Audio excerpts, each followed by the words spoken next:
it would be America. Who started all of these gay parades and all of these damn executive orders passed for homosexuals? Who started all those things, bro? America did. San Francisco was popular way before it became a whole thing that we see today all across the world, where they even got gay parades in the land of Israel, and God's chosen land now. So America is that place that's spiritually Sodom and Gomorrah. And like the book of Jude says, God said he used Sodom and Gomorrah as an example of how he's going to destroy this world, right? So again, verse 8, and their dead bodies shall lie in the street of the great city. Whose dead bodies? The Israelites. Because we were the ones that had to suffer over here in America. You're looking at the images of the indigenous people, of so-called black people that had to deal with the buck breaking, being boiled alive, picking cotton, getting whipped on your back, auction blocks, slave ships, alligator bait, Emmett Till, you know, all of these different things. These are real images right here, man. You know, you know what I'm saying? You know, so look, and our dead bodies is lying in the street of the great city, right? So the Most High likens countries unto great cities, right? So he's going to speak in code, right? So again, it says, and Egypt. Why is America spiritually like Egypt? Well, look, let's look at the symbols first off. On the back of the dollar bill, they have what? They have pyramids. They have the all-seeing eye, the Egyptian occultic symbol. That was all ancient Egyptian symbols. A lot of the construction that we see here in America, that's all, you look it up, and it's ancient Egypt, man. Ancient Egypt. They got it from Greece and Rome, but the Roman Greco Empire, they got it from all these other nations. Yeah, you got it. Spiritual rather than physical. Right. Okay, I've heard that before. I read a lot about it, but I don't understand the spiritual part when the Bible said it's physical. Even some of the prophets or the people that were following Christ were saying, I'm physically a physical. Absolutely.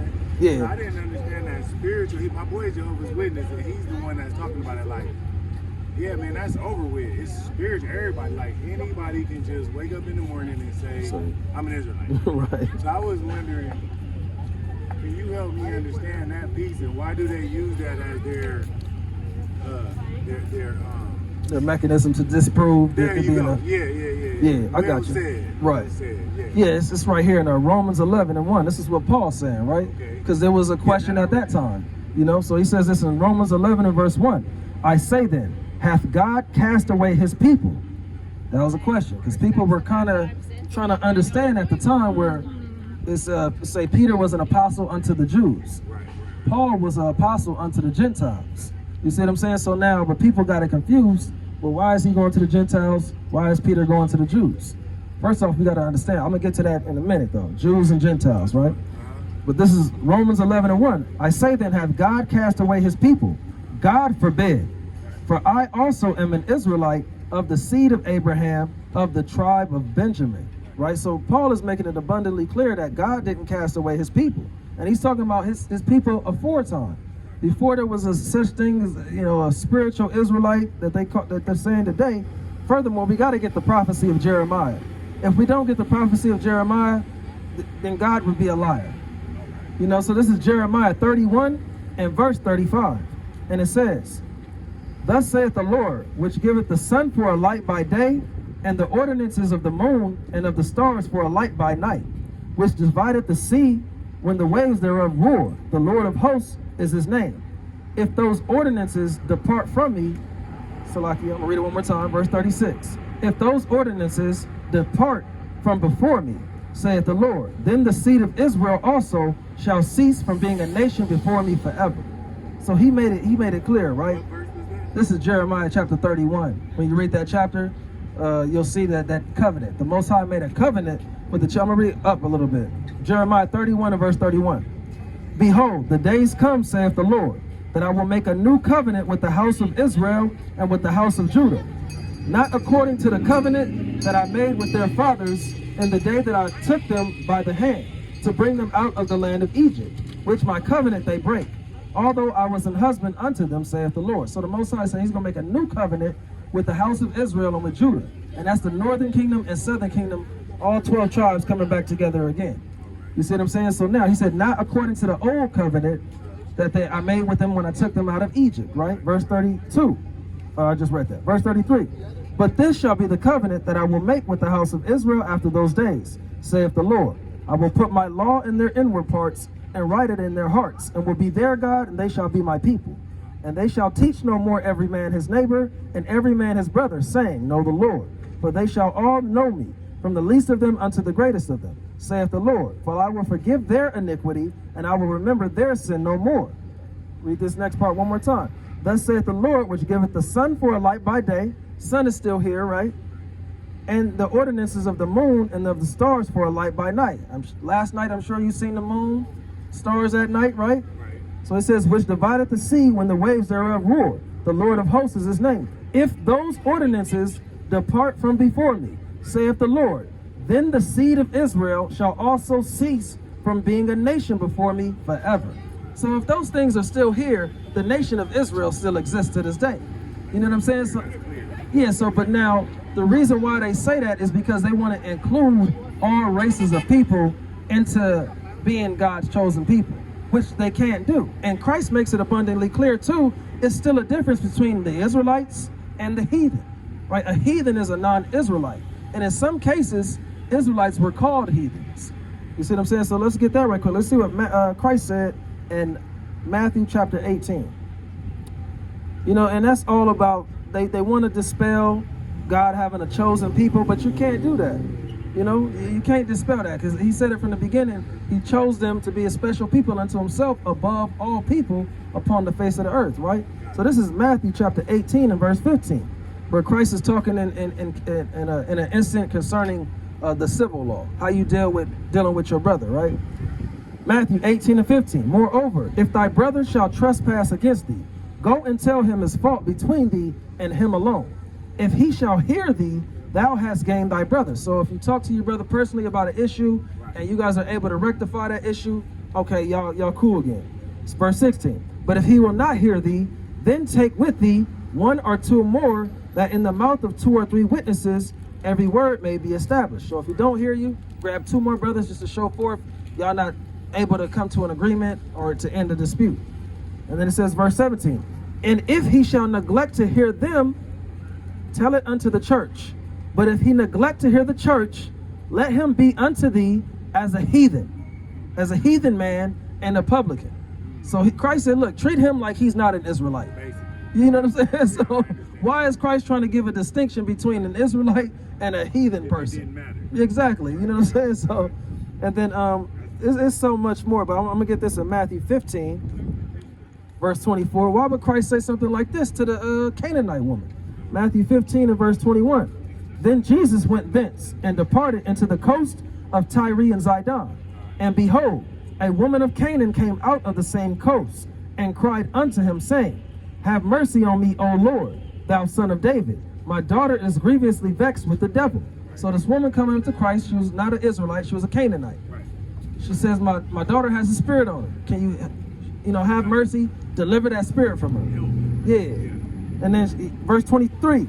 But he answered her not a word. Initially, Christ dismisses her. Don't respond to her. That's kind of rude, right? And a lot of Christians, they'll stumble at this one. They'll fold when you bring the scripture out, right? And they'll try to add to it. But watch this. And his disciples came and besought him, saying, Send her away, for she crieth after us. Who taught the disciples? Christ did. They're telling Christ, send this woman, this Canaan, she's not a Jew. Get her up out of here, right? But he answered and said, I am not sent but unto the lost sheep of the house of Israel. Right? So Christ makes it abundantly clear. I'm sent only to my people. Who are the lost sheep? The house of Israel. And I'm the shepherd.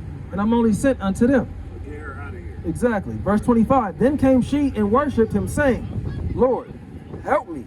But he answered and said, It is not meet to take the children's bread and to cast it to dogs. So the children's bread is him. He was called the bread of life. Christ was called that bread, right? He said, man shall not live by bread alone, but by every word that proceeded out of the mouth of the Most High. And he is the word of the Most High. You see what I'm saying? So he said it's not right to take the children's bread, meaning the children's blessing. He was a blessing for the 12 tribes and give it unto the dogs. He can't give the blessings unto. Mercy was for the Israelites. Delivering from unclean spirits were for the Israelites. So he told her, you don't deserve this. Yeah, but then I'm gonna keep getting it, because he does eventually remove the spirit from her, because she accepted her position being under the Israelites, right? So he says it's not meet to take the children's bread and to cast it unto dogs, right? Verse 27. And she said, truth, Lord, and yet the dogs eat of the crumbs which fall from their master's table. So what she did was accept her position as being under the Israelites. She knew there was no equality between Israel and the other nations, right? So let's see what happened. And then Jesus answered and said unto her, O woman, great is thy faith. Be it unto thee even as thou wilt. And her daughter was made whole from that very hour. So what the other nations have to do is accept their position being under the Israelites. And even furthermore, in Revelation 2:26, Christ said to the Jews, he that overcometh and keepeth my will unto the end, to him will I give power over the nations. So you're going to have power over all nations in the kingdom of heaven if you keep his works unto the end. You see what I'm saying?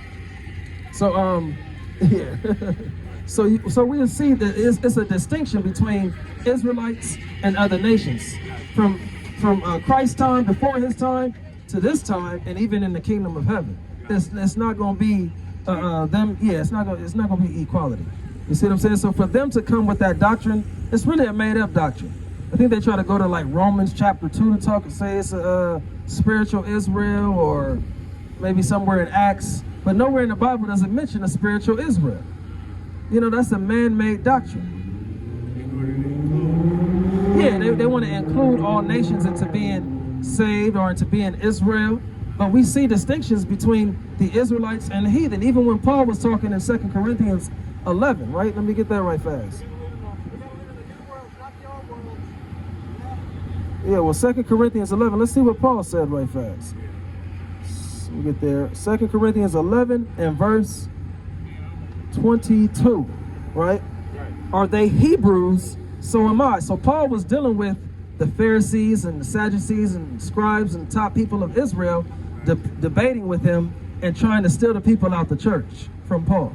So he said, look, are they Hebrews? He said, yeah, I'm a Hebrew too, right? Are they Hebrews? So am I. Are they Israelites? So am I. Are they the seed of Abraham? So am I. Are they masters of Christ? I speak as a fool, I am more.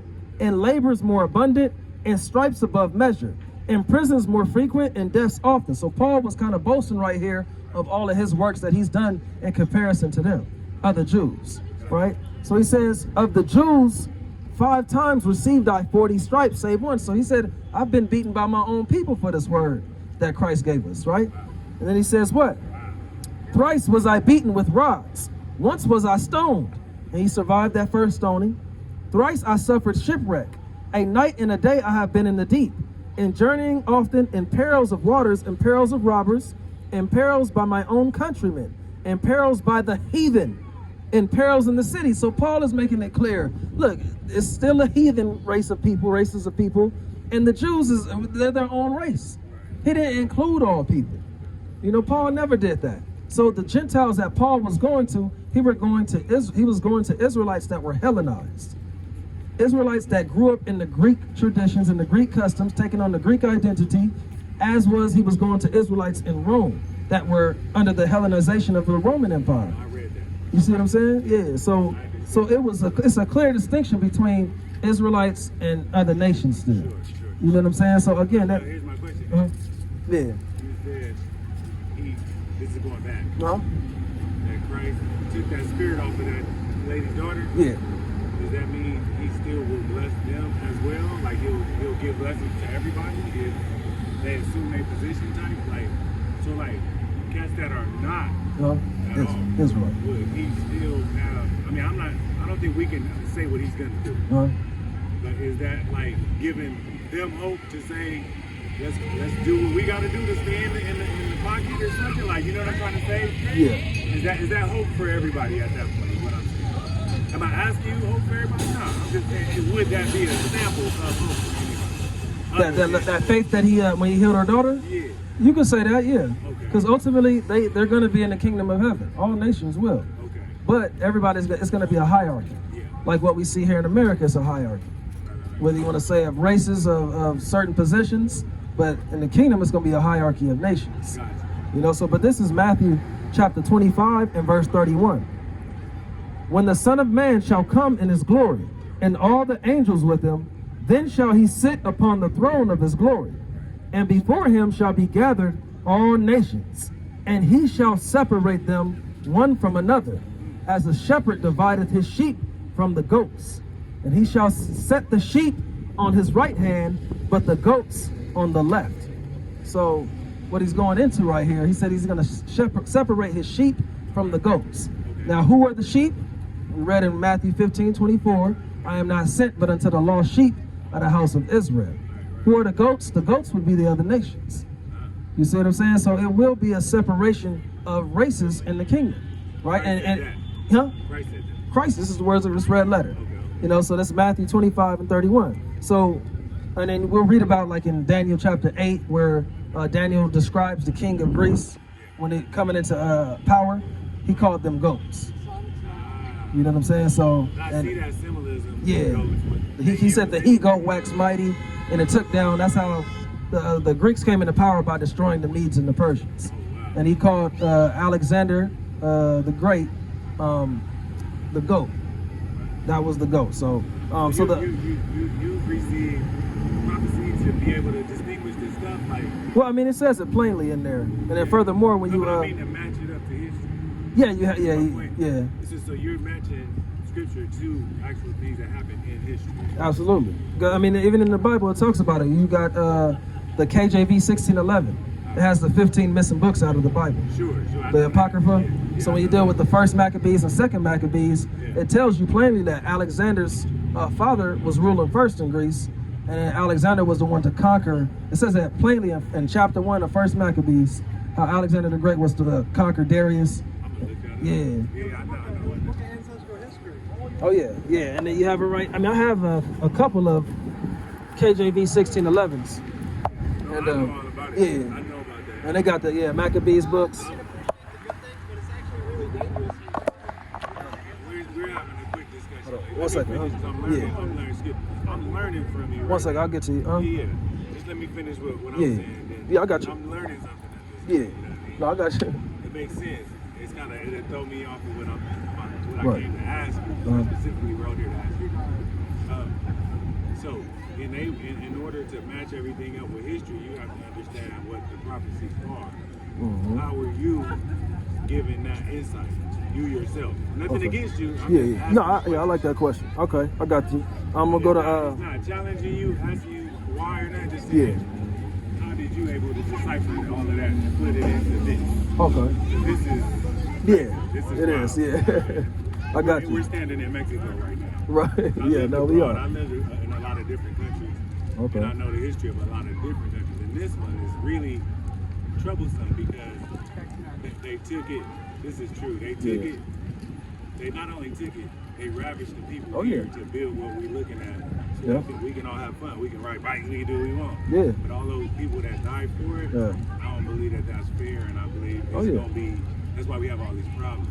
You can't do that. Yeah. I was reading scriptures earlier. Yeah, naturally you can't. You that's can't wrong. Take the indigenous people, slaughter them, and then just ride. We chilling now, right? Yeah. I don't think God is right. okay with it. No, he and definitely. then the powers to be decide how we navigate through it. Wear a mask.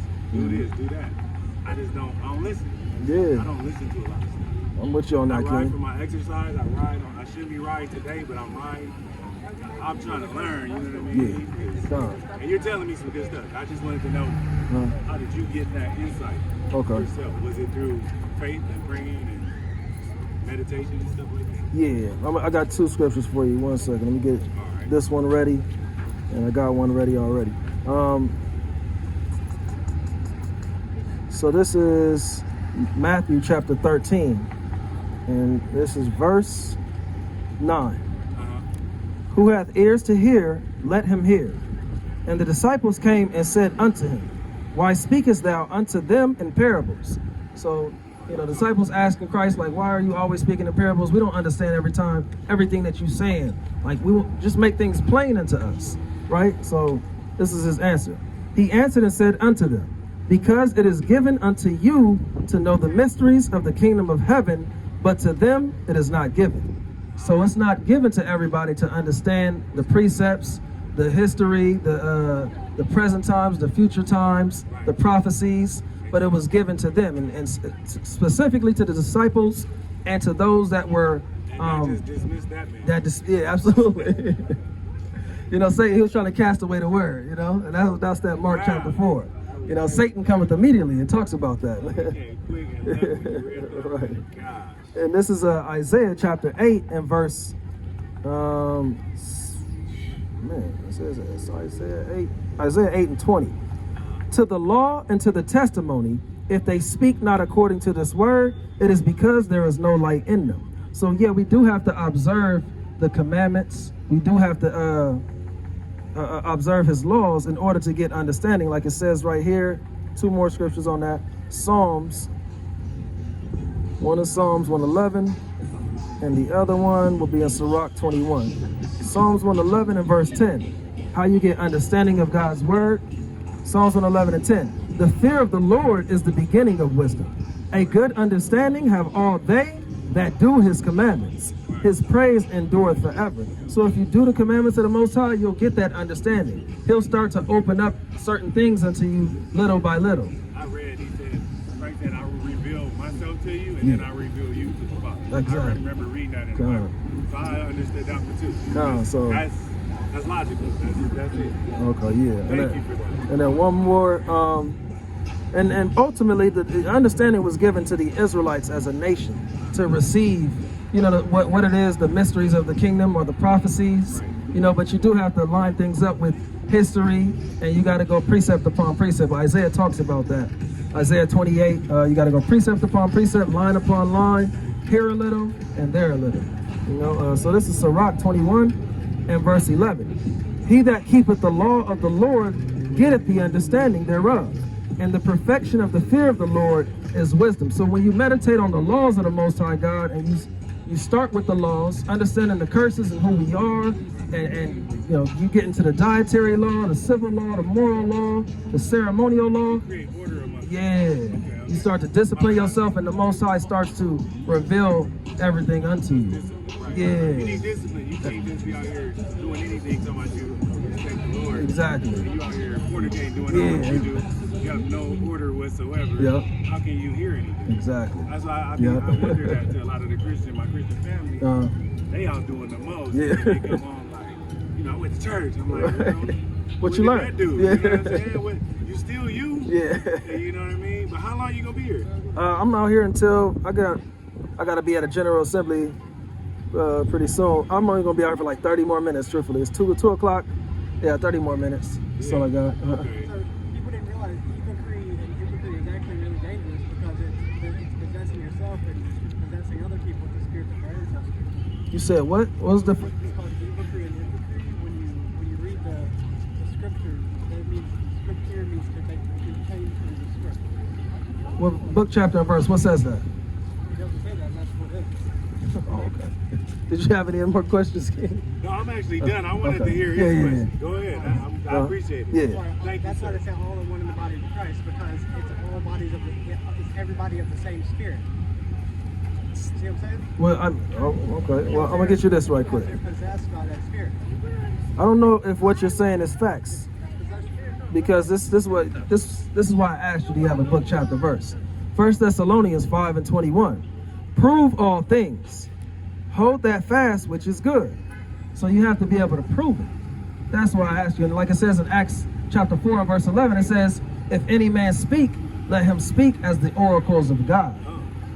So the oracles of God is the laws.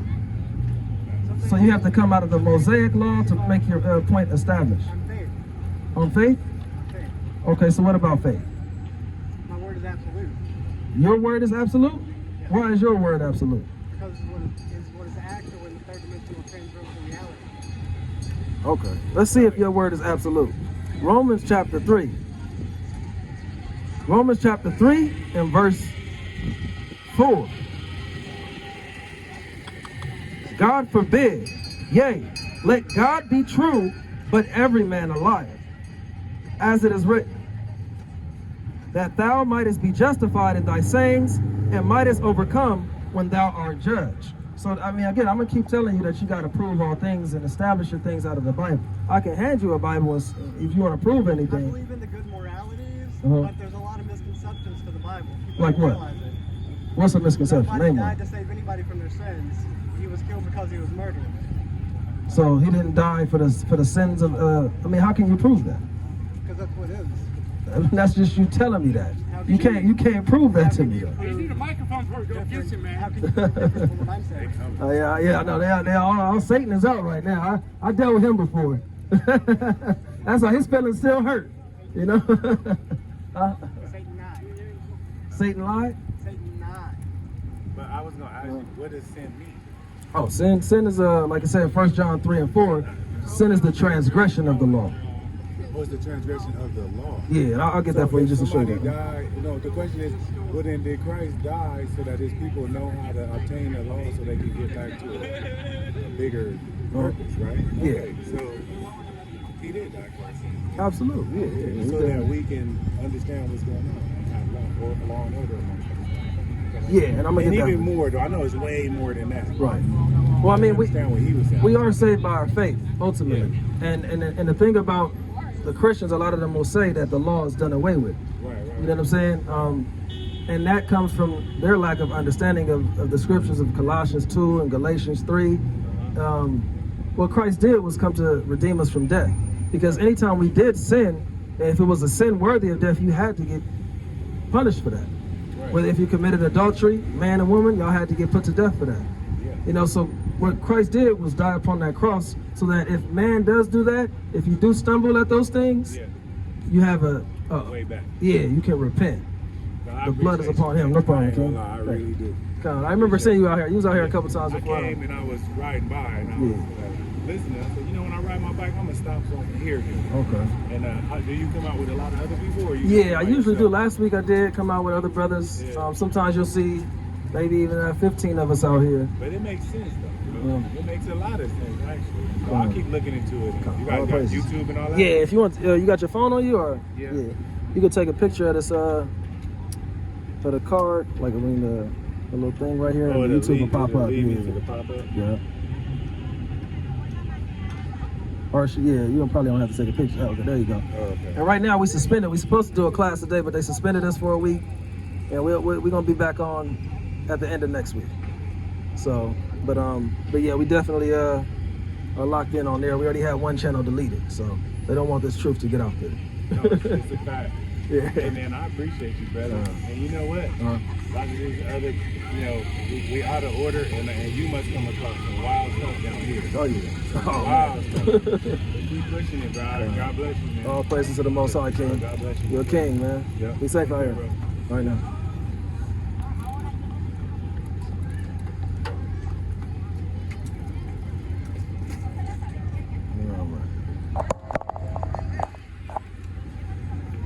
Okay, so I'm gonna give it about 30.